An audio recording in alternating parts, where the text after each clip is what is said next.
안녕하세요. 매일의 통독을 함께 하시는 성도님들, 오늘 하루도 말씀을 읽으며 주님의 크신 은혜가 삶 속에 넘치는 시간이 되시기를 기도합니다. 오늘은 이사야서 58장에서 62장까지를 읽는 날입니다. 오늘 읽는 이 통독의 말씀에는 복음이 고스란히 담겨 있다고 해도 과언이 아닐 것입니다. 그만큼 오늘 읽는 말씀을 통해서 예수님이 분명하게 드러나는 것이지요. 오늘 읽을 말씀은 크게 세 부분으로 나눌 수가 있습니다. 먼저는 이스라엘의 죄악, 두 번째는 하나님의 구원, 그리고 세 번째는 메시아의 사역입니다.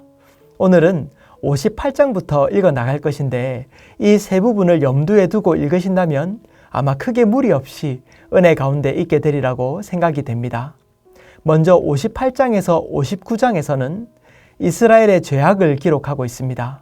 특별히 당시에 만연하였던 거짓 금식과 안식일의 풍조를 다루게 되는데요. 말씀은 이렇게 전합니다. 우리가 금식하되 어찌하여 주께서 보지 아니하시오며 우리가 마음을 괴롭게 하되 어찌하여 주께서 알아주지 아니하시나이까. 보라, 너희가 금식하는 날에 오락을 구하며 온갖 일을 시키는도다. 보라, 너희가 금식하면서 논쟁하며 다투며 악한 주먹으로 치는도다. 너희가 오늘 금식하는 것은 너희의 목소리를 상달하게 하려는 것이 아니니라. 이스라엘 백성의 종교적 열심은 대단하였습니다. 지금도 금식하기는 참 쉽지 않지 않습니까? 그런데 그들은 정기적으로 금식하고 또 안식일을 엄격하게 지켰습니다. 하지만 하나님은 그들의 마음의 중심을 보시는 분이십니다. 행위로는 주님을 찾는다고 하나 그들의 마음에는 하나님을 진실로 찾는 마음이 없었습니다.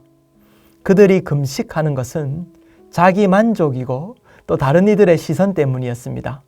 내가 이만큼 열심히 주를 섬긴다고 다른 이들에게 자랑하고자 하는 것이었습니다. 금식 기간에도 사람들이 나를 바라봐 주지 않을까 그 이목을 살피고 또 스스로를 높였습니다. 그뿐입니까? 그들이 금식 논쟁을 하면서 서로 주먹질을 하고 또 서로를 비난하였던 것입니다. 하나님이 기뻐하는 금식이 무엇인지 알지 못한 채 그들은 위선적이고 또 가증스러운 행동을 한 것입니다. 제가 예전에 무슬림 지역에 갔을 때 이 같은 모습을 보게 된 적이 있는데요.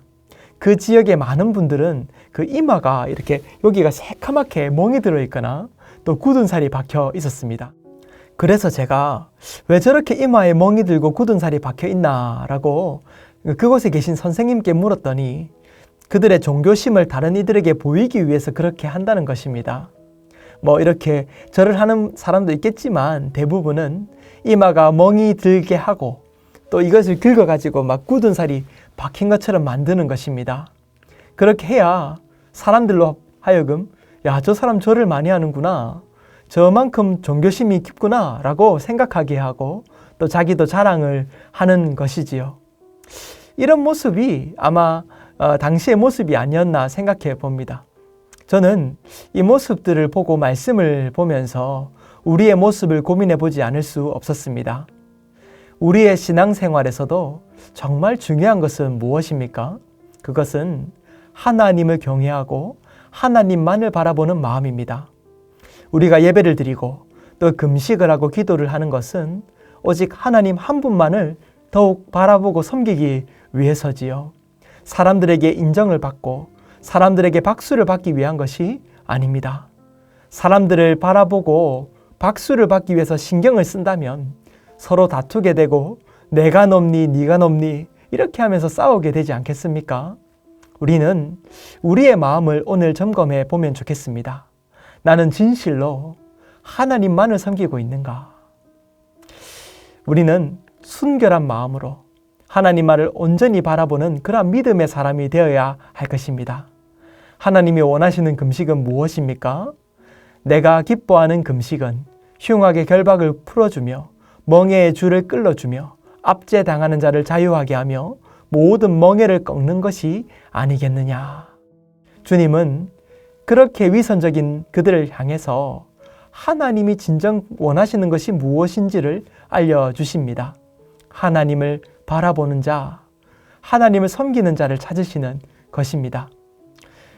하지만 58장에서 그렇고 또 이어진 59장을 읽으면 그들의 마음과 심령 속에 얼마나 크고 또 많은 죄악이 자리 잡고 있는지를 보게 됩니다. 참 절망스럽지요. 이 큰 절망이 있기에 오늘 두 번째 이 하나님의 방법에 대해서 우리는 보게 되는 것입니다.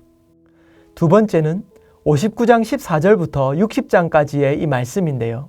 이스라엘을 향한 하나님의 이 마음이 담겨 있습니다.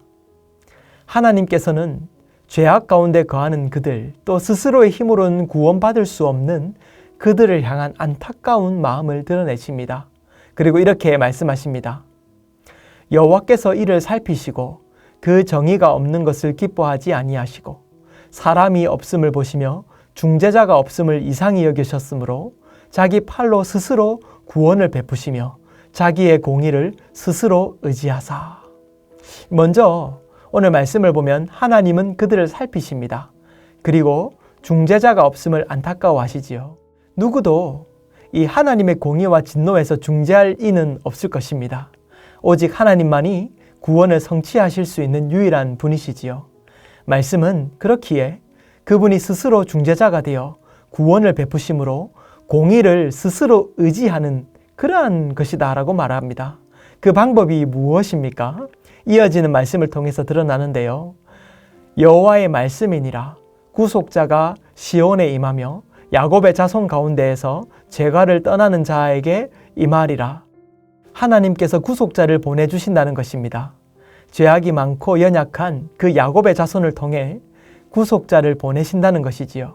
이 말씀은 로마서 11장 26절에서 27절에 사도 바울이 자신의 동포들에 대한 소망을 표현하기 위해서 이 본문 말씀을 읽었던 말씀을 인용하게 되는데요. 이 말씀은 바로 구속자 예수 그리스도를 말씀하시는 것입니다. 하나님은 그들의 죄를 사하기 위해서 아들이신 예수님을 보내주시는 그 사랑을 실천하신 것입니다. 그러므로 말씀은 이어서 소망으로 일어나라고 말씀하십니다. 60장 1절을 보면 일어나라 빛을 발하라. 이는 내 빛이 이르렀고 여호와의 영광이 내 위에 임하였음이니라. 우리 스스로의 힘과 노력으로 주님 앞에 설 수 없습니다.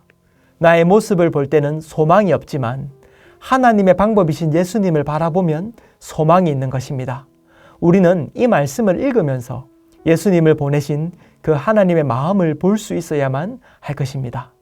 세 번째로 61장과 62장에는 이 메시아, 즉 예수님의 행적에 대한 구체적인 내용이 담겨 있는데요.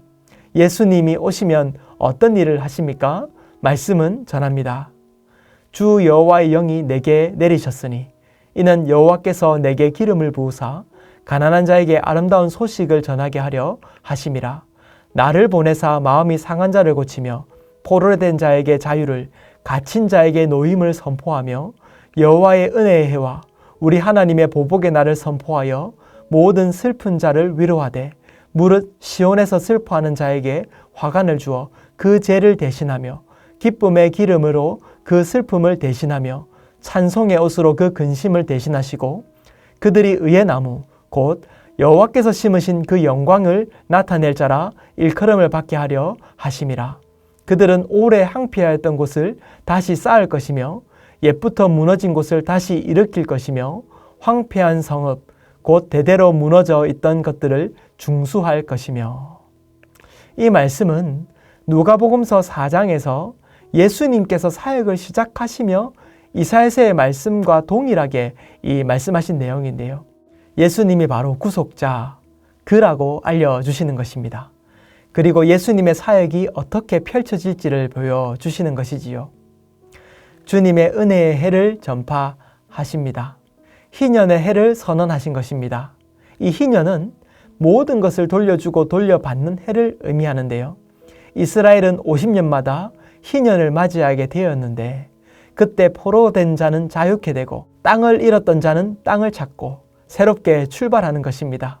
오늘 말씀은 그처럼 이제 하나님께로부터 떠났던 우리가 또 사탄의 종로로 타던 우리가 예수 그리스도께서 십자가를 지심으로 우리의 죄를 대속하시고 부활하심으로 사망 권세를 깨뜨리시고 하나님 만나는 길을 여셨다는 그 말씀을 우리에게 알려주고 있는 것입니다.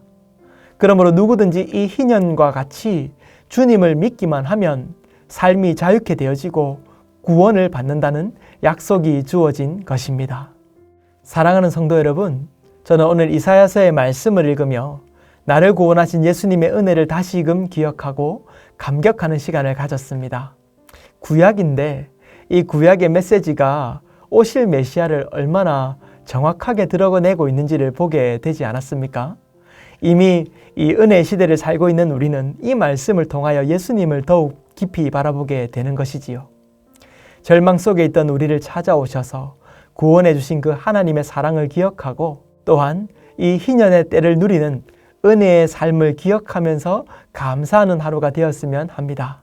또한 오늘도 주신 말씀을 읽으면서 내가 받은 은혜의 말씀 한 구절을 메일의 노트에 적어보시면 좋겠습니다. 기도하겠습니다. 사랑하는 하나님 아버지, 우리를 구원하기 위해 예수님을 이 땅에 보내주시고 주의 자녀 삼아주시니 감사합니다. 날마다 주님을 바라보며 더욱 주님을 사랑하는 우리가 되게 하여 주시고 하나님을 경외하는 사람이 되게 하여 주시옵소서. 예수님 이름으로 기도합니다. 아멘.